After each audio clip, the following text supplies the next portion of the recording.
As we have seen that we have been getting repeated ones and most of them are hoax bomb threats. We have had multiple meetings. There are two areas that we can explore. One is the amendment in aircraft security rules. If you can do a little amendment there, it can specifically strengthen the cause which we are fighting for right now.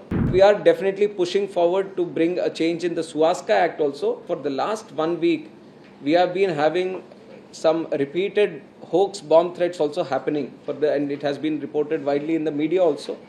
And regarding this situation, I want to tell the media and tell the people of this country that since the first day when it has been happening, and this is a process that we follow every time, whenever there is a bomb threat case happening, or if it is through a call, or if it is through social media, or if it is through some other means, we have a strict protocol that we follow. Because for us, like I said, safety and security is the foremost aspect, and this we follow through the international guidelines itself. And once that protocol is set, then we follow it thoroughly, word by word, whatever rule or whatever protocol that has been set, we follow it thoroughly, each and every point. And as we have seen that we have been getting repeated ones and most of them are hoax bomb threats. So once this has happened, then we have had multiple meetings. In the last 1 week, I have chaired certain meetings with all the necessary stakeholders within the ministry, and we have our Secretary Wallamji here and DG BCAS, our security regulator Hassanji is also here. And at each and every level, whoever the stakeholders are, we have been calling to the ministry, we have been having multiple meetings. In fact, our BCAS has also been interacting with MHA, Ministry of Home Affairs, also on a continuous basis, because they are also an important stakeholder when it comes to these kind of security threats in the country. So at multiple levels, we have been having these meetings, and everyone we have taken in suggestions, opinions of all of them. And from the ministry, we have thought of some legislative action also, if it is required, which direction should be moved in. And we have come to the conclusion that there are two areas that we can explore. One is the amendment in aircraft security rules. Aircraft security rules is something which deals with the security aspect when it comes to within the aircraft, how do we deal with the security issues, concerns, and there is a strict rules that have been laid out. And we have seen that if you can do a little amendment there, it can specifically strengthen the cause which we are fighting for right now. So one of the idea that we want to propagate by changing these rules is, once we catch hold of the perpetrator who is behind this, we want to put them in the no-fly list. And with that idea or with that thought process, we are trying to amend the aircraft security rules, which is already there. We feel that there is some betterment that we can do, and with our discussions, we are trying to amend it. And the second one is the Suppression of Unlawful Acts Against Safety of Civil Aviation Act. This is an act that we already have. This is also commonly known as the Suwaska Act. And there are multiple offences that have already been listed in the Suwaska Act. And one of this was, this is a 1982 Act, and it deals with many offences such as offence at an airport, offence of committing violence on board an aircraft in flight, destruction of damage to air navigation facilities. So these are some of the offences that the Suwaska Act targets.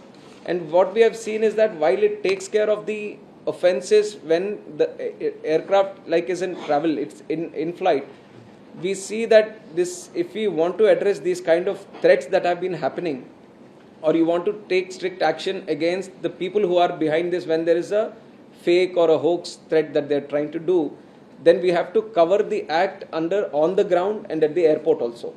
So we are trying to make an amendment. Our legal team has worked very thoroughly on this, and we are coming up with an amendment, and then we are taking in, because this has to be a legal change in the act, we need a consultation from other stakeholders, other ministries also. So we are in that process right now, but we are definitely pushing forward to bring a change in the Suwaska Act also, so that it addresses for these kind of offences which happen when the flight is on ground, so that we can take strict action on them, we can make it cognizable offence. So that is one area that we are looking forward to. And when it comes to the offences that have already progressed, so over the last 7 days, over the last 1 week, if you look at the number, then 8 flights have been diverted. And many of the times, because we are keeping the situation dynamic, whenever these kind of threats are happening, We, especially our BCAS team and the ministry team, we are keeping the situation dynamic. We are assessing situation by situation, what kind of threat they are giving. Are they mentioning the specific flight or the airport, or what kind of threat they are trying to showcase through their tweet or everything. On top of that, to efficiently tackle that situation, whatever is required, our BCAS has also been very immediate in trying to efficiently utilize the infrastructure that is there, or if they need to do any more changes in the rules or anything, they are actively pursuing it. And we are keeping, so while we are trying to efficiently tackle this situation through the threats we are receiving, we are also not compromising on the safety and security. This also I want to make it a very priority point, because you might feel that there are these threats happening, but we can't, even though there are hoax threats, we can't take the situation non-seriously. Everything is important for us. Now the life of a passenger is important, the security situation is important, so the protocol is important for us. So we have enhanced the security also. We have enhanced the security at airports. We are doing 10% more checking at the security checkpoints. We have enhanced the CC cameras, whatever needs to be done, so that the airports get monitored more thoroughly. That part also we are doing. While we are doing that, when these kind of threats come for a specific airline or at an airport, how we deal with them also, is there any better way, so that the inconvenience to the passengers which is caused, because the protocol sometimes is very rigid and it offers the passengers or the airlines to follow a strict procedure. When you see that when it keeps happening little repeatedly, then it becomes a little inconvenience for everyone, and which is why we have been talking to the airlines also. BCAS has already met the airlines 3 times, and whatever their opinions are there, we are all discussing with them. The point I'm mentioning that we are keeping meeting everyone on multiple times is that whatever we are deciding, or whatever MHA or we are combinedly deciding, everyone is on the same platform. Nobody is against each other here. We are all combinedly working towards the common goal on how to reduce this thing. Even one plane gets diverted, it's not what we want. Even one plane gets delayed, it's not what we want. Or even one plane gets affected by these kind of fake threats, it's not what we want. So we are trying to assess the situation. And only one thing that I want to make it is, it's a very sensitive situation when it comes to these kind of threats.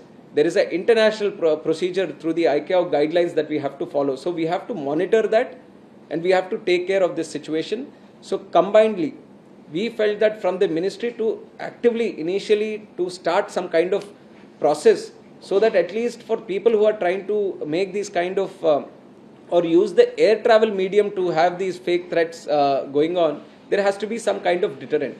So that deterrent, we feel through this legislative action, we can bring through it. So aircraft security rules, we are trying to put an amendment there, and the suppression of unlawful activities against safety of civil aviation. This is another act where we want to bring in the amendment.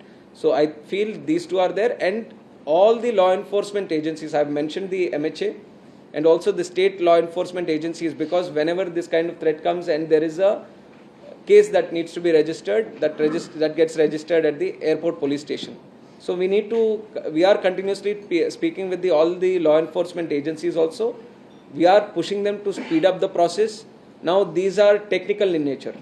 When you talk about the threats on the internet or the social media, there is IP address involved, and that is concerning many other agencies also. All of them have to be combinedly brought into this, and we are ensuring that there has to be a speedy process in terms of investigation in this.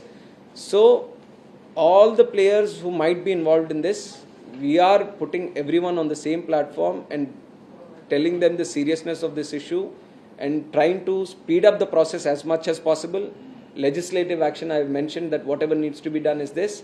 And from our ministry, I want to tell the people of this country that the safety and security of people and convenient travel of the people is always our utmost priority, and we are working towards it for the past 1 week since it has happened. Especially since my coming also, we have been discussing on this, how to enhance the whole system and all, and we are moving in that direction. And I hope that everyone, with the collective efforts of everyone, we are going to see a much better picture in the coming days.